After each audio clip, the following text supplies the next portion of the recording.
DD Tamil நேயர்களுக்கு அன்பு வணக்கம். நாம் இன்றைக்கு நம்மை சுற்றி அதிகமாக இருக்கக்கூடிய நமக்கு நன்கு தெரிந்த கற்றாழை அப்படிங்கிற ஒரு மூலிகையை பற்றி தெரிஞ்சுக்கலாம். கற்றாழை நம்ம ஊரில் எல்லா இடத்துலையும் வறட்சியான பகுதியில் எளிதாக வளரக்கூடியது. கற்றாழை எல்லாருமே நம்ம பார்த்துருப்போம். இது உணவாகவும் மருந்தாகவும் ஏன் அழகு சாதன பொருட்கள்லையும் அதிகமாக பயன்படுது. சரி, ஆயுர்வேதத்தில் இதை பற்றிய குறிப்புகளை பற்றி நம்ம தெரிஞ்சுக்கலாம்.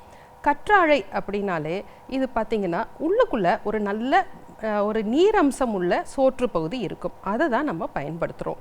இதோடைய தன்மை பார்த்திங்கன்னா நல்ல குளிர்ச்சி தன்மை உடையது, வழவழப்பானது, நெய்ப்புத்தன்மை உடையது.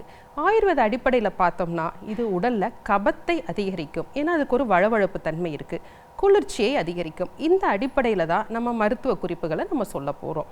சரி, இது குளிர்ச்சியானது. அப்போ உடலில் சூடு சார்ந்த நோய்கள், எடுத்துக்காட்டாக பார்த்தீங்கன்னா வேனல் காலங்களில் நமக்கு கட்டிகள் ஏற்படும், வயிற்றில் புண் ஏற்படும், முகப்பருக்கள் ஏற்படும், கண் எரிச்சல் இருக்கும்.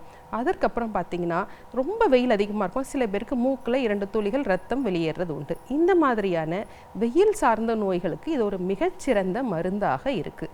அதை எப்படி சாப்பிடணும் வெயில் காலத்தில் அப்படின்னா, முதல்ல இந்த கற்றாழையுடைய தோல் பகுதியை நீக்கிட்டு அதில் இருக்க வழவழப்பு தன்மையை முழுவதுமாக கழுவணும். ஏன்னா அந்த வழவழப்பு தன்மையில் இருக்க சில பொருட்கள் நம்ம வயிற்றுக்கு ஒவ்வாமையை ஏற்படுத்தும், வயிற்று வலியை ஏற்படுத்தும். அப்போ நன்றாக ஒரு 7 முறை நன்றாக கழுவிய பிறகு அதனுடன் மோர் சேர்த்து எடுத்துக்கலாம், அல்லது 2 மிளகு சேர்த்து எடுத்துக்கலாம், அல்லது சர்க்கரை, பனங்கற்கண்டு போன்று எடுத்துக்கலாம். இப்படி எடுத்துக்கும்போது வயிற்றுக்கு குளிர்ச்சியை ஏற்படுத்துகிறது. இதை உணவாக நம்ம பார்த்தோம். மருந்தாக எங்கெல்லாம் பயன்படுது அப்படின்னா, இதில் ஈஸ்ட்ரஜன், புரோஜெஸ்ட்ரோன் அப்படிங்கிற பெண்கள் சார்ந்த ஹார்மோனை சீர்படுத்துவதற்கான மருந்துகள் இருக்குது.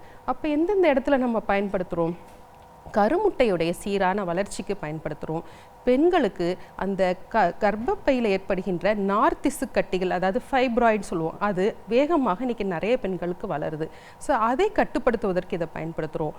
அதற்கப்புறம் சினைப்பையில் நீர்க்கட்டிகள் அப்படின்ற விஷயமும் இன்றைக்கி நிறையா இருக்குது. அதை கட்டுப்படுத்துவதற்கும் இதை நம்ம பயன்படுத்துகிறோம். இதற்கு குமாரியாசவம் அப்படின்னு ஒரு ஆயுர்வேத மூலிகையும் இருக்குது.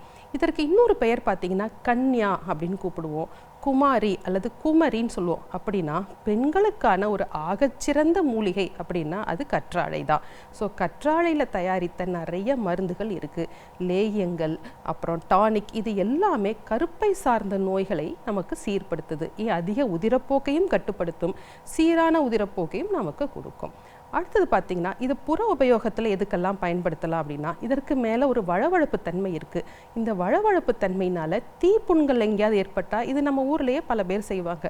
உடனே கற்றாழை எடுத்து அதனுடைய அந்த வழவழப்பு தன்மையை அந்த தீப்புண்கள் மேலே நம்ம செலுத்தும் பொழுது அந்த தீப்புண்கள் எளிதில் நமக்கு ஆறி வரும். அதனால் தீப்புண்ணுக்கு தயாரிக்கிற மருந்துகள்லையும் இந்த கற்றாழை அதிகமாக இருக்குது. சரி, வேறு எப்படி பயன்படுத்தலாம்?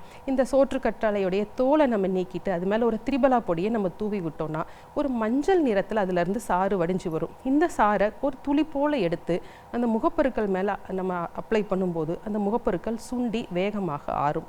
அல்லது பெரிய புண்கள் இருக்குது அப்படின்னா அந்த கற்றாழை சோற்றில் நம்ம மஞ்சள் தடவி அந்த புண்கள் மேலே ஆறும் பொழுது நமக்கு அந்த புண்கள் வேகமாக ஆறி நம்ம நல்ல எளிதில் குணம் கிடைக்கும். அந்த தழும்புகளும் நமக்கு வேகமாக ஆறும்.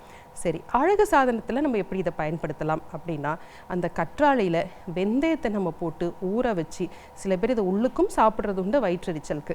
அதற்கப்புறம் பார்த்திங்கன்னா அந்த முடிக்கு நம்ம நல்லா தடவும் போது அந்த கேச பராமரிக்க ஒரு சிறந்த மருந்தாக இருக்குது. இதை பேஸ் பண்ணி தான் இன்றைக்கி கற்றாழையில் ஆலோவேரா ஜெல் அப்படின்னு நிறைய வருது. ஆனால் அதில் எல்லாமே வேதிப்பொருட்கள் சேர்ந்து தான் வரும். நம்ம இயற்கையாக பயன்படுத்தும் பொழுது அந்த முடிக்கு ரொம்ப ஆரோக்கியமாக இருக்கும். சரி, முகத்தில் நமக்கு வறட்சி இருக்குன்னா அந்த முகத்துலேயும் இந்த கற்றாழையோட ஜெல்லை நம்ம அப்ளை பண்ணலாம். இப்படி பல விஷயங்கள் இது மூலமா இருக்குது. ஆனால் நம்ம உள்ளுக்கு நம்ம சாப்பிடும் பொழுது அந்த கற்றாழை எங்கே வளர்ந்துருக்கு அல்லது வேதிப்பொருட்களாக அதனால மாசுபட்டிருக்கா, கெமிக்கல்னால மாசுபட்டிருக்கான்றதை பார்த்து தான் நம்ம பயன்படுத்தணும். பொதுவாகவே நம்மிடையே ஒரு பொருள் நல்லா இருக்குன்னா நம்ம நிறையா சாப்பிட்ருவோம். ஆனால் இது எப்போவுமே மூலிகை தான்.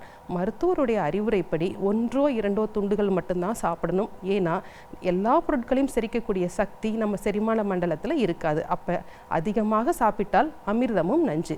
சரி, இந்த மூலிகையை நம்ம சரியாக பயன்படுத்தும் பொழுது என்னாலுமே நம்ம ஆரோக்கியமாக இருக்க முடியும். சரி நேயர்களே, இன்றைக்கு கற்றாழை பற்றி தெரிந்து கொண்டோம். வேறொரு நிகழ்ச்சியில் சந்திக்கலாம். நன்றி.